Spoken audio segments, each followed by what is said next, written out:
आपका नाम सर? मैं डॉक्टर अर्पण जैन अविचल इंदौर से हूँ, मूलतः मध्य प्रदेश से। जी, आप किस प्रकाशन से जुड़े हुए हैं? मैं संस्मय प्रकाशन से जुड़ा हूँ, जिसको 2019 में आरंभ किया था।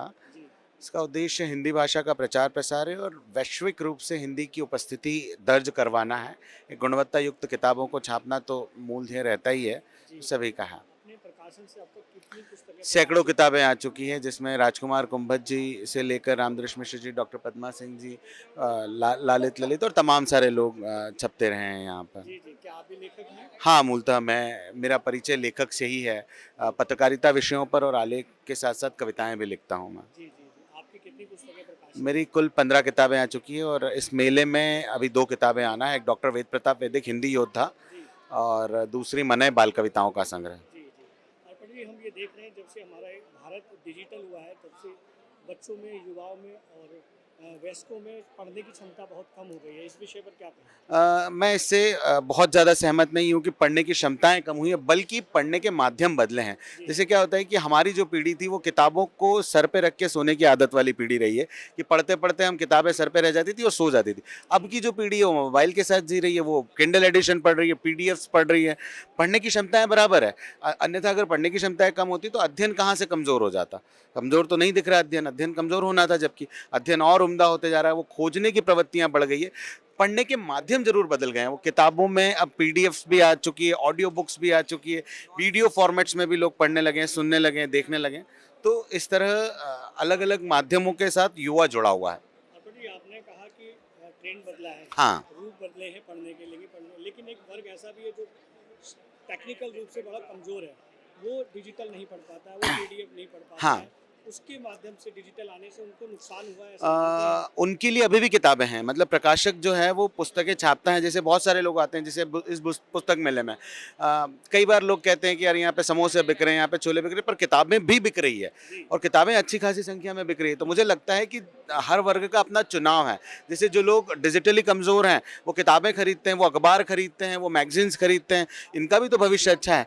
तो और जो नई पीढ़ी है, वो भी किताबें खरीद रही है। उनको लगता है कि यार हमें जो चीज़ पीडीएफ पे उपलब्ध हो जाएगी, तो पीडीएफ डाउनलोड कर लेती है या ई सब्सक्रिप्शन के माध्यम से किताबें पढ़ लेती हैं। जब सब हम यहाँ भी ये जानना चाहेंगे कि ज़्यादातर जब हम अपने सांस्कृतिक कार्यक्रम या पारिवारिक उत्सवों में, त्योहारों पर हम जाते हैं तो बच्चों को लेकर जाते हैं। लेकिन पुस्तक मेले में या पुस्तकों के संसार में या पुस्तकों के घरों में हम अपने बच्चों को नहीं लेके जाते। अगर बच्चों को ले जाएँ तो क्या पढ़ने की क्षमता बढ़ेगी? जैसे सनातन को अगर आप अध्ययन करेंगे तो हमारे 16 संस्कार होते हैं। हुँ, हम एक 17वां संस्कार अगर माता-पिता और जोड़ लें, हुँ। वो है पुस्तक पठन का संस्कार। अगर अपने बच्चों में देने लग जाएँ, तो बच्चे कभी ना गलत रास्तों पे नहीं मिलेंगे, अपराध की प्रवृत्ति पे नहीं मिलेंगे, क्योंकि पुस्तकें कुछ भी हो, कैसी भी हो पुस्तक हो, कुछ न कुछ अच्छा ही सिखाएगी। तो ये 17वां संस्कार जो है, वो गर्भधारण संस्कार से आरंभ हुई ये यात्रा 17वें संस्कार के रूप में पुस्तक अध्ययन तक ले जाना चाहिए। ये माता-पिता की आवश्यकता है, इनको करना ही चाहिए। जिस तरह हम कुंभ में जाते हैं, तो अपने बच्चों को लेके जाते हैं, तो हमें यहाँ पर भी किताबों को पढ़ने का संस्कार अपने बच्चों को देना चाहिए।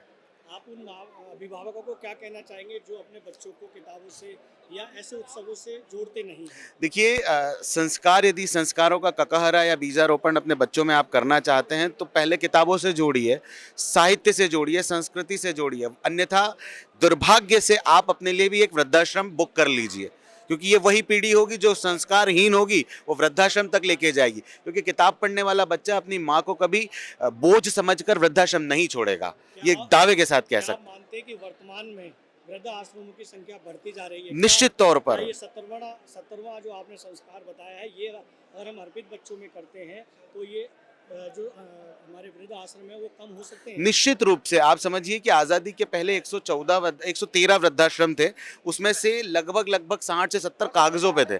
आज आज़ादी के बाद वृद्धाश्रमों की संख्या लाख में हो गई है और वो कागज़ों पर नहीं है, हर वृद्धाश्रम में वृद्ध हैं।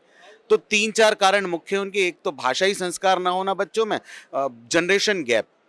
क्या कहते हैं बच्चे, जो छोटे बच्चे आते हैं, बोले यार mamma I am not comfortable with grandma because she is speaking Hindi.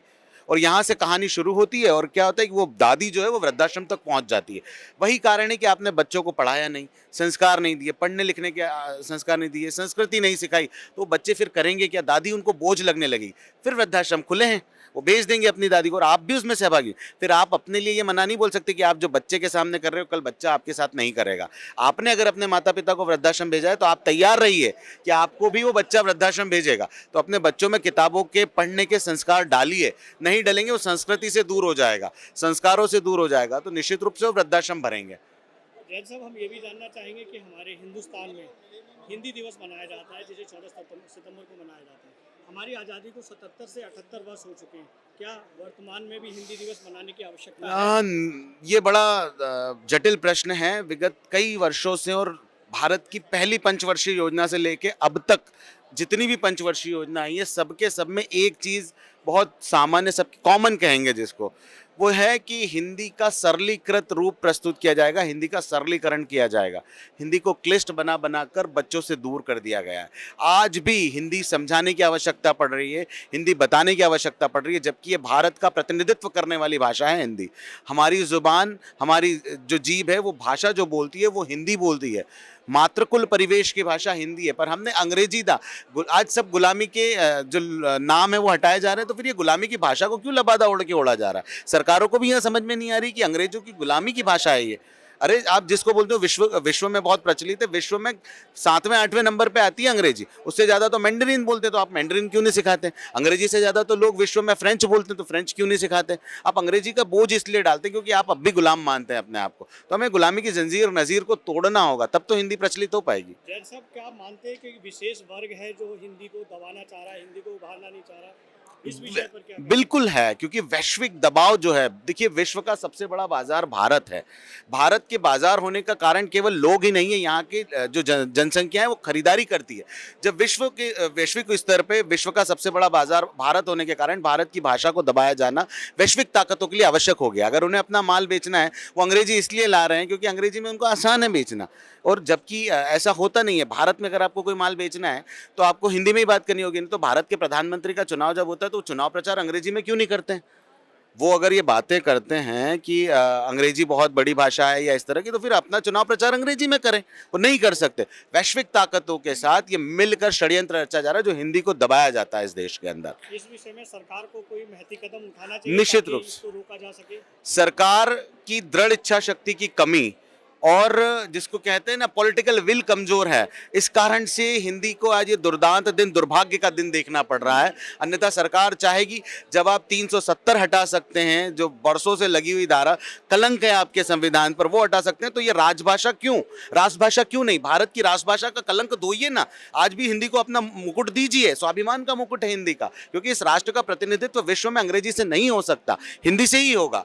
और सरकारों को बस अपनी पॉलिटिकल विल मजबूत करने की आवश्यकता है। उसके बाद तो जनमत हम दे ही रहे हैं। मातृभाषा उन्नयन संस्थान 2018 से लगातार इसी ध्येय में लगा हुआ है। आज 30 लाख लोग अपने दस्तखत बदल चुके हैं, और वो उस दौर में बदल चुके हैं जिस दौर में अब आपका बच्चा अगर आपकी बात मान ले तो अपने आप को एक मंदिर पर जाकर नारियल चढ़ाइए, सौभाग्यशाली है कि आपके बच्चे ने आपकी बात मान ली। उस दौर में 30 लाख लोगों ने दस्तखत बदल दिए, अपने दस्तखत अंग्रेजी भाषा से हिंदी भाषा में कर दिए। तो ये हम उस भगवती की, उस आराध्य हिंदी की कृपा ही है। जैन साहब, यह भी अंतिम प्रश्न में जानना चाहेंगे कि आप राजनीति की बात कर रहे हैं और वर्तमान में आप इस समय दिल्ली में मौजूद हैं। हाँ। और दिल्ली में चुनाव प्रक्रिया चल रही है एक मुख्यमंत्री की सीट के लिए, लेकिन जो जितनी भी पार्टियां या जितने भी नेता हैं वो एक दूसरे को अपशब्दों का इस्तेमाल कर रहे हैं। वो शब्द जो है हमारे बच्चों के ऊपर भी दुष्प्रचार करते हैं। इस विषय पर आप क्या कहेंगे? राजनीति स्तरहीन होती जा रही है, इसमें कोई संशय नहीं है, और दिल्ली चूंकि इसमें सबसे ऊपर आ गया है। जब सबसे ऊपर जो रहता है ना, उसका दायित्व बनता है कि उसे अपने आचरण से सिखाना चाहिए कि देश के अंतिम सिरे तक भी पहुंचे। वो बात अगर अंत्योदय की भी बात हो तो वो अच्छा कुछ सिखाने की बात करे, भाषाएं गंदी ना हो। पर आप ऊपर ही गंदगी फैलाने लगे। फ्रीबीज की आदत दिल्ली से डली, जो फ्रीबीज इस देश में बंटने लगा कि लाडली बहन आ गई, लाडला भेरू जी भी आ जाएंगे, तो ये सारी योजनाएं फ्रीबीज की दिल्ली से शुरुआत हुई। अब आपको जब चुनना है तो आप ऐसी पार्टी को चुने जिससे आपकी बिटिया की रक्षा हो जाए, है ना। आपकी बिटिया अगर महफूज निकल पाए, शहरों में जा पाए, तो ऐसी पार्टी, ऐसे राजनीतिक दल को चुनिए जो आपकी बिटिया की रक्षा कर दे, मठ मंदिरों की रक्षा कर दे। आज मठ मंदिरों को पर्यटन स्थलों में बदला जा रहा है। ये दुर्भाग्य नहीं तो और क्या है? ये राजनीतिक दलों की मंशा है, ऐसी क्यों हो रही है? उसका कारण है क्योंकि मतदाता केवल उन लोगों को चुन रहा है। तो आप उस व्यक्ति को चुने जिससे आपकी सुरक्षा की व्यवस्था पूरी संपूर्ण हो पाए, आपको कानूनन रूप से सबलता मिले, ये साहित्य और संस्कृति पल्लवित पोषित हो। ऐसे राजनीतिक दल का चुनाव करेंगे तो आपको तकलीफ नहीं आएगी। बहुत बहुत धन्यवाद जैन साहब, आपने बहुत अच्छे से आभार। बातचीत की और ये सिलसिला हमारा पहला है, अंतिम नहीं है और हम जल्द ही मिलेंगे जैन साहब से और नई नई जानकारी लेंगे। नई बहुत शुक्रिया। बहुत आभार। जय हिंद। अगर आप ये वीडियो YouTube पर देख रहे हैं तो हमारे चैनल को सब्सक्राइब करें और बेल आइकन को दबाना ना भूलें। अगर आप Facebook पर ये वीडियो देख रहे हैं तो हमारे पेज को लाइक करें।